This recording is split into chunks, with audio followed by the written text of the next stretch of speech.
오늘도 하나님 앞에 나 우리 모든 성도들을 주의 이름으로 사랑하고 축복합니다. 하나님께서 늘 지키시고 보호하시는 복된 성도들이 되시기를 바랍니다. 옆에 분 한번 같이 인사하겠습니다. 사랑합니다. 축복합니다. 한 번 더 인사하죠. 고맙습니다. 한 번 더 인사하겠습니다. 하나님 중심의 신앙을 세웁시다. 그 신앙을 세워감으로 늘 하나님 은혜 가운데 거하는 우리 모든 성도들이 되시기를 바랍니다. 오늘은 여호수아서 5장 1절로 15절 말씀 하나님의 방법이라는 제목을 가지고 하나님의 은혜를 나누겠습니다. 먼저 주여 말씀하옵소서 같이 하겠습니다. 주여 말씀하옵소서 주의 종이 듣겠나이다. 아멘. 주의 음성이 들려지는 복된 시간이 되시기를 바랍니다. 미국에서 목회하시는 목사님이 목회를 하시는데 어느 날 사춘기 딸이 자꾸 말을 안 듣더랍니다. 그래서 아버지가 불러가지고 딸을 이제 훈계하는 거죠. 너 그렇게 살면 안 된다. 그렇게 행동하면 안 된다. 라고 그랬더니 딸이 그러더랍니다. 아빠는 잘 모르세요. 요즘에는 모두가 다 그렇게 해요. 그러더라는 거죠. 그러자 그 아버지 목사님이 그랬답니다. 딸아, 너는 모두가 아니다. 너는 에브리바디가 아니고 하나님의 딸이다. 그러니까 그렇게 하면 안 돼. 그랬다라는 거거든요. 성도 우리도 마찬가지죠. 우리는 세상 사람과 똑같은 모두가 아닙니다. 우리는 하나님의 자녀이거든요. 하나님의 사람이거든요. 그래서 성도 우리는 이 땅에 살고 있지만 이 땅의 방법으로 사는 것이 아니라 누구 방법으로 살아야 되는 겁니까? 하나님의 방법으로 살아야 되기 때문에 하나님께서 늘 우리에게 뭐 해주시냐면 하나님의 방법을 말씀해 주신다는 거거든요. 오늘 본문 말씀도 그 말씀이거든요. 이스라엘 백성들이 요단을 건너와서 이제 여리고성을 점령해 가기 전에 하나님께서 이스라엘 백성들을 모아놓고 말씀합니다. 뭐냐면 이스라엘 백성들이 가나안 땅을 정복해 갈 때 너희들 세상의 방법으로 가나안 땅을 정복해 가는 것이 아니라 하나님의 방법으로 정복해야 된다.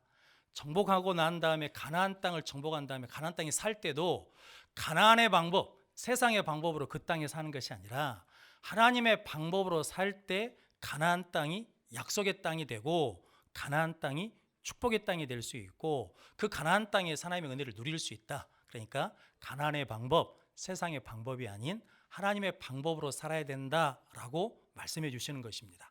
그래서 오늘 말씀을 통해서 우리도 세상에 살고 있지만 우리의 시민권은 어디에 있습니까? 하늘에 있는 하늘 시민권을 가진 하나님의 자녀, 하나님의 백성인 줄로 믿습니다. 그래서 오늘 말씀을 통해서 하나님의 방법을 깨닫고 그 방법을 실천하는 복된 성도들이 되시기를 바랍니다. 그래서 첫 번째는 힘을 빼라 라고 말씀합니다. 오늘 2절 말씀 같이 한번 읽어보겠습니다. 그때 여호와께서 여호수아에게 이르시되 너는 부싯돌로 칼을 만들어 이스라엘 자손들에게 다시 할례를 행하라 하시매. 아멘. 이게 쉬운 말로는 힘을 빼라는 말이고 고급스러운 말로는 자기를 부인하라라는 말씀입니다. 운동선수들은 뭐냐면 코치가 운동을 할 때마다 뭐라고 그러냐면 힘을 빼라고 가르칩니다. 아마추어와 프로 차이가 있는데 아마추어들은 무엇이 들어가냐면 힘이 많이 들어간대요. 그런데 프로들은 힘을 뺀다라는 거거든요. 권투 선수들이 상대방을 넘어뜨리기 위해서 강펀치를 날리지 않겠습니까? 우리 같으면 그 손에 뭐가 꽉 들어있을 것 같습니까? 힘이 들어있을 것 같은데 실질적으로는 프로 권투 선수들은 힘을 주지 않는답니다. 힘을 빼고 칠 때 그 순간 임팩트를 통해서 뭐냐면 강력한 힘이 나온다는 거거든요. 오늘 그때라고 그러지 않습니까? 그때가 언제냐면 1절 말씀에 가나안 족속들이 이 요단강이 그쳐서는 초자연적 현상을 통해서 마음이 녹고 정신이 뭐 있다는 거예요. 잃어버렸다라는 거거든요. 그러니까 적은 사기가 지금 저하됐잖아요. 그러니까 이스라엘 백성들 편에서 보면 우리는 지금 요단강을 건너서 사기가 충천하고 가나안 족속들은 지금 마음이 녹아 정신을 잃어버리고 있는 그때니까 지금 뭐 해야 되겠습니까? 지금 공격해야 되거든요. 그런데 하나님이 공격하라고 칼을 만들라는 것이 아니라 칼을 만들어서 자기 살을 베라고 할례를 행하라라는 거거든요. 성도 여러분, 할례를 행해버리면 어떻게 됩니까? 야곱의 아들들이 이게 세겜 사람들을 보고 우리와 결혼하려면 뭘 행하라는 거예요? 할례를 행하라. 그래서 그들이 누워있을 때 3일 만에 가서 뭐 이럽니까? 다 죽여버렸잖아요. 그걸 알고 있는 이스라엘 백성들 입장에서는 이게 이러지도 저러지도 못할 상황이죠. 왜냐하면 할례를 받아버리면 이게 힘을 못 쓸 뿐만 아니라 도리어 가나안 족속들이 우리를 쳐들어오면 어떻게 해요? 무방비 상태잖아요. 그런데 하나님이 그때 뭐라는 거예요? 할례를 다시 행해라. 왜냐하면 1세대는 애굽에서 나오면서 할례를 행했는데 2세대 광야에서 태어난 사람들은 할례를 받지 못했다. 그러니까 할례를 행하라는 거예요. 그런데 성도 여러분, 할례를 행하려면 요단강 건너기 전에 행하라고 하시지. 그런데 요단강을 건너와 가지고 저걸 앞에 두고 할례를 행하라니까 이게 참 힘든 일이거든요. 그런데 하나님이 할례를 행하라는 것은 너희들은 나의 새 언약 백성이다. 나와 언약을 맺자라는 것이고, 언약을 맺은 너희들은 이제 너희 힘으로 사는 것이 아니라 누구 힘으로 산다는 겁니까? 하나님의 힘으로 사는 것이다 라고 말씀해 주시는 거거든요. 그래서 뭘 행하라는 겁니까? 할례를 행하라. 할례를 행하라는 것은 무엇을 빼라고요? 힘을 빼라 라고 말씀하는 거죠. 성도님, 저희 딸들이 어렸을 때 이게 강주에 보면 조그만 호수가 있었거든요. 거기서 이제 노젓는 배를 탔어요. 근데 지들이 해보겠다는 거거든요. 그래서 해보라고. 그런데 잘 될까요? 안 될까요? 안 되죠. 그러니까 누가 도와주겠습니까? 내가 도와줄게. 그러는데 우리 딸들이 너를 잡고 힘을 뺄까요? 안 뺄까요? 안 빼. 그러니까 내가 도와주는데 이게 너 안 돼. 뭘 빼야 되는데? 힘을 빼야 돼. 그러니까 이놈들아 힘 빼라. 힘 빼면 이게 젓는 것이 아빠 힘이 전달되는 거거든요. 우리도 마찬가지거든요. 하나님이 무슨 일을 할 때마다 내 힘, 내 능력으로 하려고 그러면 하나님이 도와주실 수가 없어요. 왜냐하면 자꾸 방해가 되니까. 하나님이 우리에게 힘 빼라. 그러면 누가 도와주신다는 거예요? 하나님의 힘이 우리한테 전달돼서 능력 있게 나갈 수 있다라는 거거든요. 그래서 그때 뭘 행하라고? 할례를 행하라 라고 말씀합니다. 야곱이 이제 고향으로 돌아오면서 형 예서를 만나려고 그러잖아요. 그런데 약복강에서 천사와 씨름하는데 하나님이 어디를 때리십니까? 환도뼈. 옛날 성경, 지금은 고관절을 때리셨어요. 고관절을 치셨다는 것은 힘의 근원을 치셨다는 거죠. 야곱에게 못 빼라는 거예요. 힘 빼라. 그러면 네가 뭐가 된다는 거예요? 이스라엘이 되고, 힘 빼라. 그러면 뭐가 된다는 거예요? 이기는 자가 된다는 거거든요. 성도 여러분, 물을 손에 담으려고 그러면 물을 힘줘서 잡을 수 있습니까? 못 잡죠. 어떻게 합니까? 힘 빼고 손을 모아서 들 때 물이 당기는 것처럼 우리 힘을 뺄 때 하나님의 은혜가 담기는 것이고, 우리 힘을 뺄 때 하나님의 능력이 담기는 것이다 라는 거죠. 그래서 할례를 다시 행해라. 세례를 받아라. 세례 정신으로 살아라. 이 말은 뭐냐면 누가 죽고 옛사람이 죽고 힘 뺀 내가 죽고 하나님 힘을 의지하는 사사람으로 살라라고 주시는 말씀입니다. 그럼 성도 여러분들이 하나님 은혜 안에서 늘 힘 빼는 자들이 되시기를 주님의 이름으로 축복합니다. 기드온 300용사 이야기 아시죠? 사사기 7장에 나오는데 미디안 군대와 전쟁을 합니다. 미디안 군대 수가 얼마냐면 13만 5천 명입니다. 근데 기드온의 앞에 모인 군대가 몇 명이냐면 3만 2천 명입니다. 그러니까 지금 5배나 더 많은 군대잖아요. 그런데 하나님께서 이제 명령해서 나가는데 하나님께서 가다 그러십니다. 야, 두려워하는 자들은 돌려보내라 그러거든요. 그래서 두려운 사람들은 집으로 돌아가십시오 그랬더니 몇 명이 빠졌냐면 2만 2천 명이 빠져버렸습니다. 그러니까 몇 명만 남겠습니까? 10,000명이 남아요. 10,000명 데리고 13만 5천하고 이제 13배가 되는 사람들하고 싸워야 되는데, 또 하나님이 가시다가 개울에서 물 먹는 자리에서 야, 그 손으로 모아가지고 핥은 사람들만 데리고 가라 그러거든요. 근데 그 사람들이 몇 명이에요? 300명이요. 그러니까 9,700명 뭐라는 거예요? 돌려보내라는 거죠. 근데 성도 여러분, 술을 뭐라는 거예요? 술을 계속 빼라는 거거든요. 술 빼라. 그래서 300명을 데리고 가서 13만 5천을 이기거든요. 할렐루야. 우리는 뭐가 있어야? 힘 있어야 이길 줄 아는데 하나님은 못 빼라는 거예요.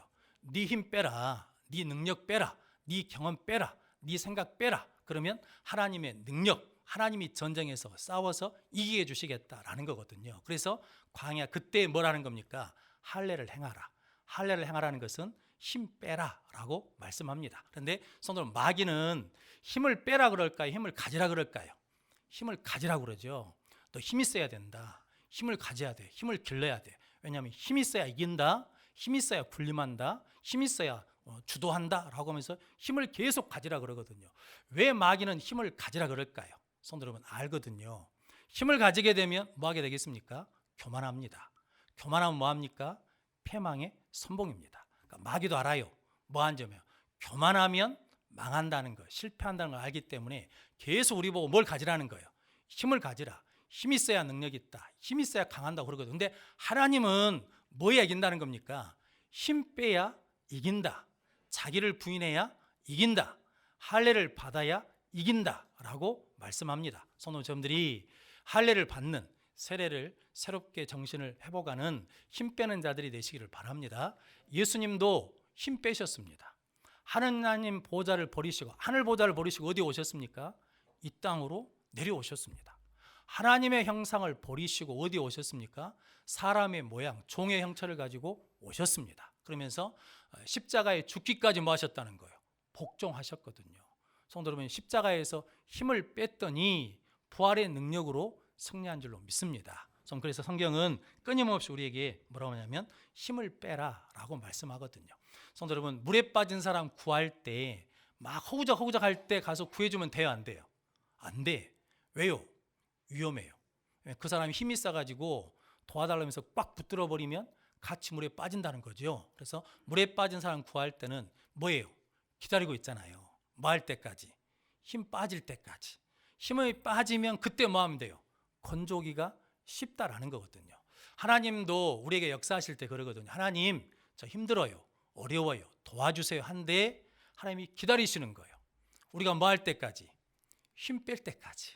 힘 빠질 때까지. 그러면 하나님이 도와주시는 거죠. 근데 내 힘이 있을 때 도와주시면 나중에 누구 힘으로 했다는 거예요? 내 힘으로 했다는 거예요. 힘이 있을 때 도와주면 도와주신 은혜를 잊어버려. 기억하지 않는다는 거거든요. 그래서 하나님이 우리에게 오늘 이스라엘 백성들에게 적 앞에서 뭐라는 거예요? 힘 빼라, 할례를 받아라, 자기를 부인해라 라고 말씀합니다. 성도 여러분, 저 여러분들이 하나님의 은혜 가운데 자기를 부인하는 자, 힘을 빼는 자 되시기를 주님의 이름으로 축복합니다. 그래서 마태복음 16장 24절 말씀에 이렇게 말씀합니다. 한번 같이 읽어보겠습니다. 이에 예수께서 제자들에게 이르시되 누구든지 나를 따라오려거든 자기를 부인하고 자기 십자가를 지고 나를 따를 것이니라. 아멘. 시작이 무엇으로 시작한다는 겁니까? 자기 부인하고 자기 십자가 지고 예수를 따르면 우리는 승리할 줄로 믿습니다. 자기 부인이 뭐라고요? 힘 빼는 것. 그래서 우리 힘 빼면 하나님께서 우리와 함께 하시고 하나님의 능력과 권능이 우리 가운데 임할 줄로 믿습니다. 저는 그 은혜 가운데 형통한 자들 되시기를 주님의 이름으로 축복합니다. 두 번째는 감사해라 라고 말씀합니다. 오늘 12절 말씀 같이 한번 읽어보겠습니다. 또 그 땅의 소산물을 먹은 다음 날에 만나가 그쳤으니 이스라엘 사람들이 다시는 만나를 얻지 못하였고 그의 가나안 땅의 소출을 먹었더라. 아멘. 이제 할례를 행한 다음에 그 여리고 평지에서 뭘 지켰냐면 유월절을 지켰어요.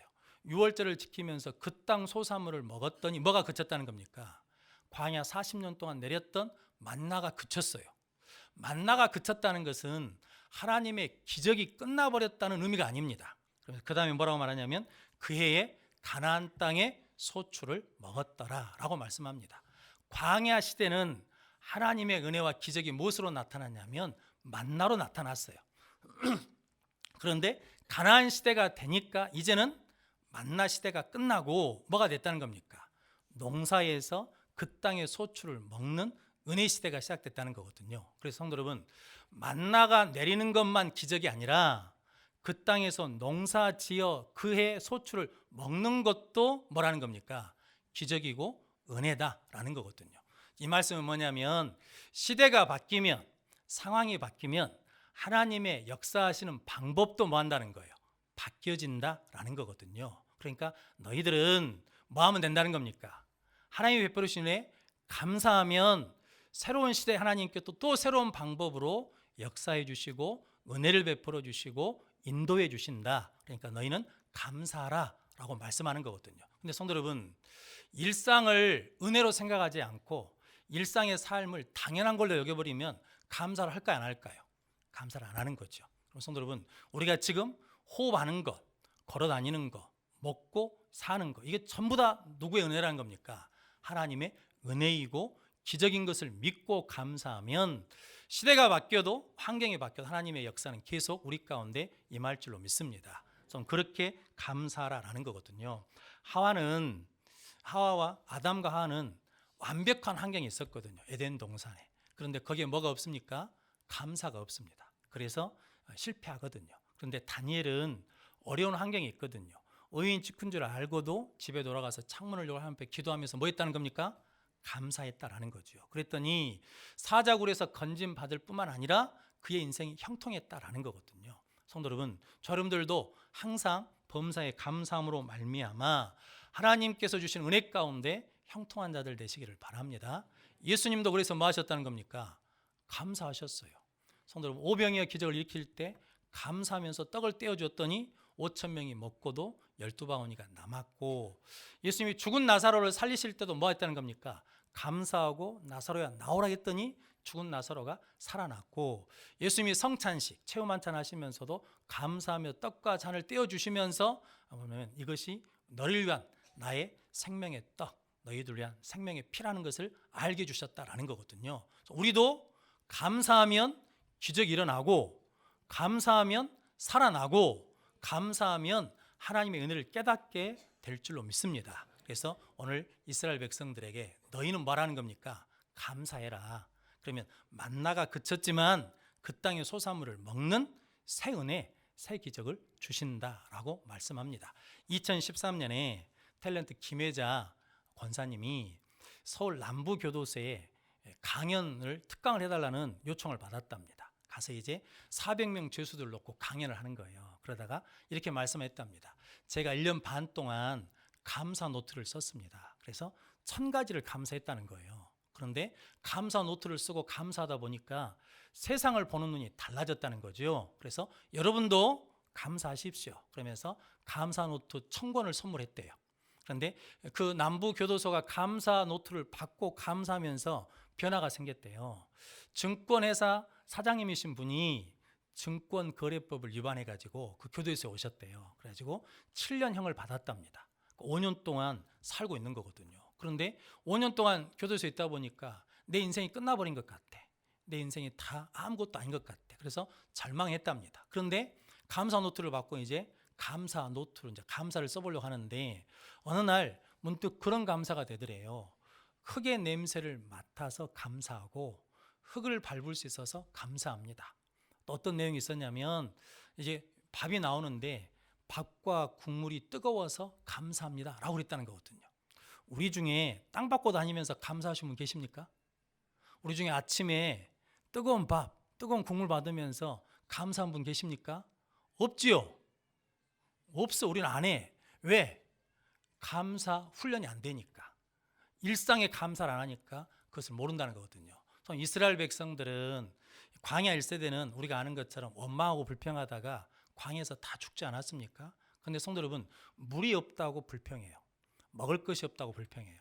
길이 나쁘다고 불평해요. 그런데 성도 여러분, 그때 뭐가 있었는지 아십니까? 구름기둥, 불기둥이 있었어요. 불기둥 은혜 안에서, 구름기둥 은혜 안에 있으면서 뭐가 없다고? 물이 없다고 불평해. 먹을 것이 없다고 불평한단 말이죠. 뭐가 있는데? 불평하니까 뭘 못 봐요? 구름기둥, 불기둥을 못 봐. 우리도 마찬가지거든요. 우리도 불평하면 하나님의 불기둥, 구름기둥의 은혜가 우리 가운데 있거든요.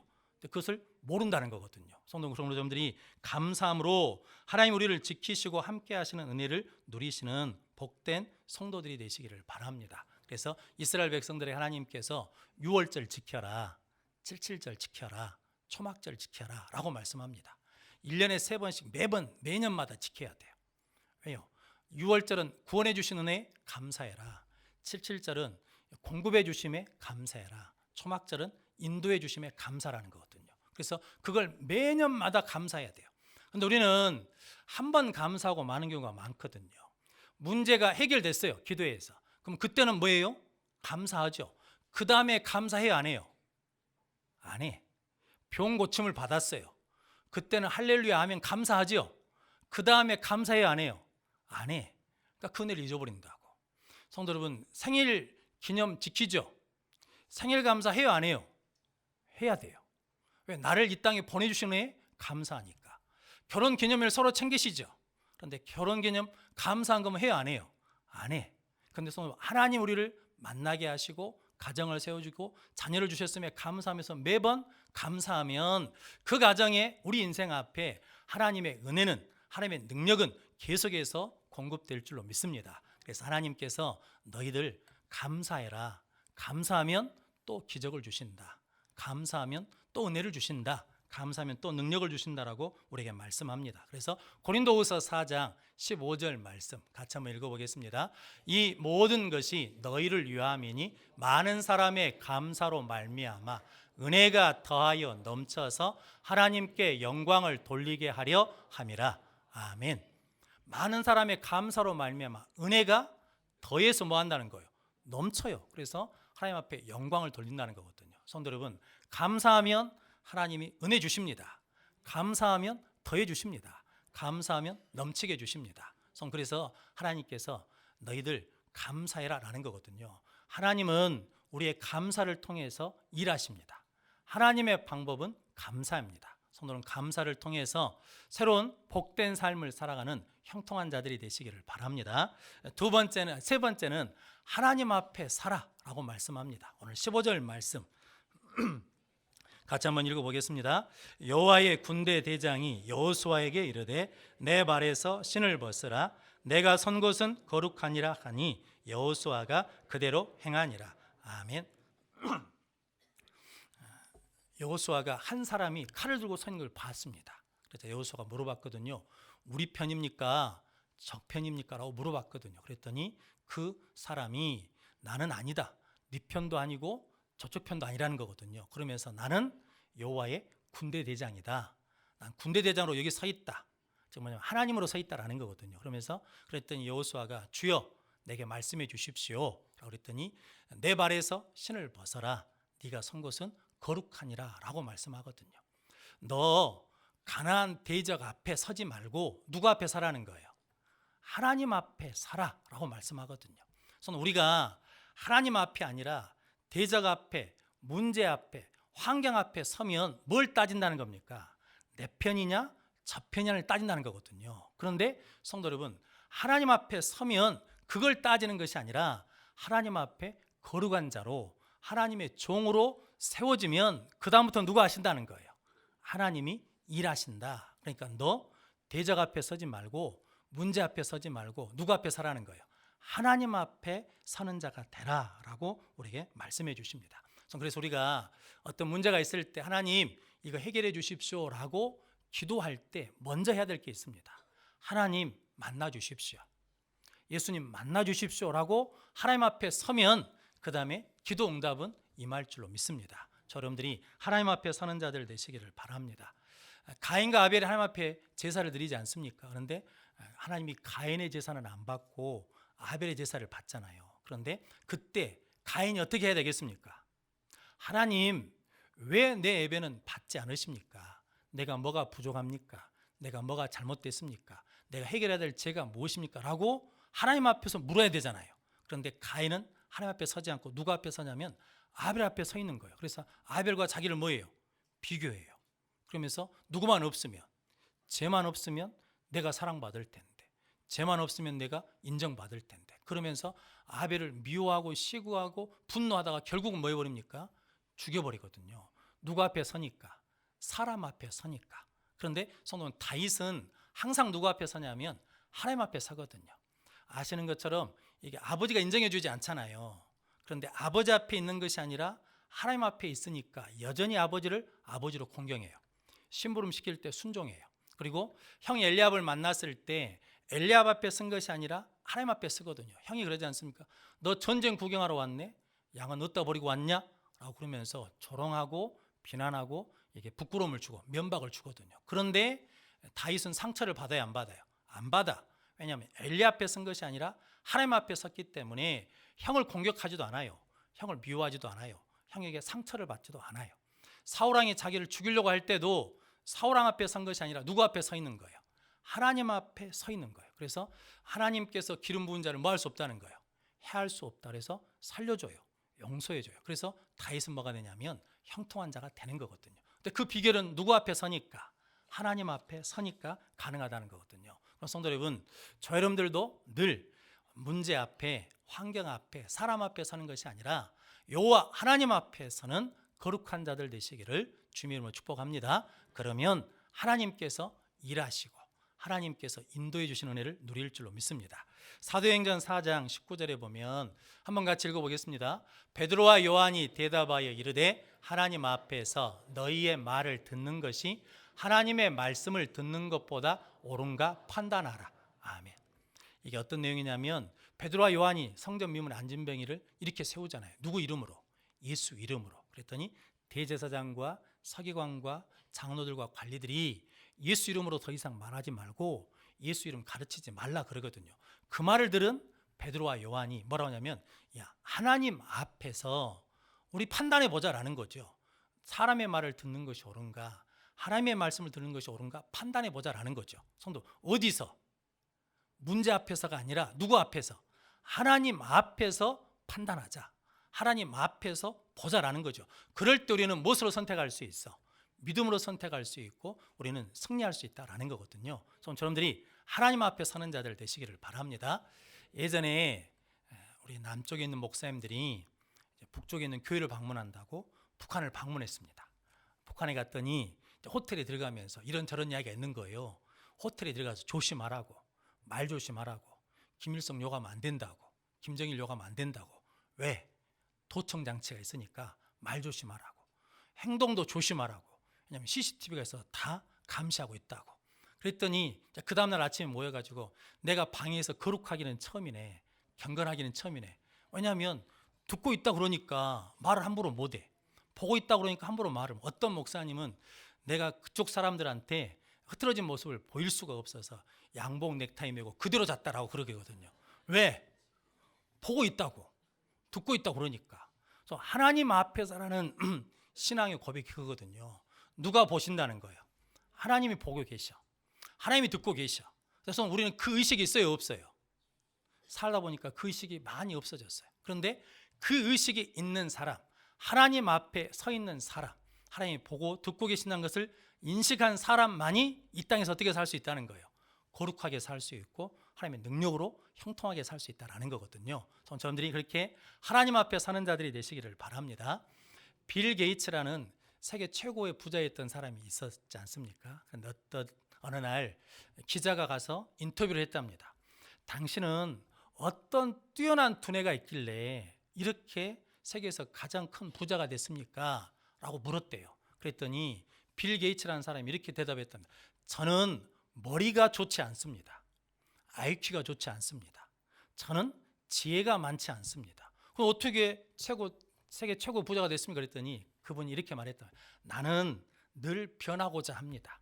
그래서 어떤 생각이 마음에 들어오면 그 마음을 뭘로 바꾸냐면 생각으로 바꾸고 생각을 행동으로 바꿔서 지금 이 자리에 있다라는 거거든요. 마음에 어떤 감동이 와요. 그럼 그걸 뭐예요? 생각하고 묵상해요. 그 생각한 것을 끝나니까 그걸 뭘로 바꿔요? 행동으로 바꿨더니 능력이 나타나더라라는 거거든요. 성도 여러분, 우리가 하나님의 말씀을 듣잖아요. 무엇으로 들어요? 마음판에 새겨요. 그 마음판에 새긴 것을 늘 묵상하다 보면 뭐가 돼요? 생각이 돼. 생각이 된 것으로 끝나버린 것이 아니라 그 생각을 뭐하면? 행동으로 바꾸면 성도 여러분, 세상에 감당치 못하는 능력의 삶을 우리가 살아낼 줄로 믿습니다. 하나님의 방법은 자기 부인해라, 힘 빼라 입니다. 하나님의 방법은 감사하라 입니다. 하나님의 방법은 사람 앞에 서지 말고 하나님 앞에 선 삶을 살라라고 말씀합니다. 이 하나님의 방법으로 우리가 이 땅을 살아가면 하나님께서 우리를 승리케 하시고 형통케 해주실 줄로 믿습니다. 하나님의 방법으로 승리한 우리 모든 성도들이 되시기를 주님의 이름으로 축원합니다. 기도하겠습니다.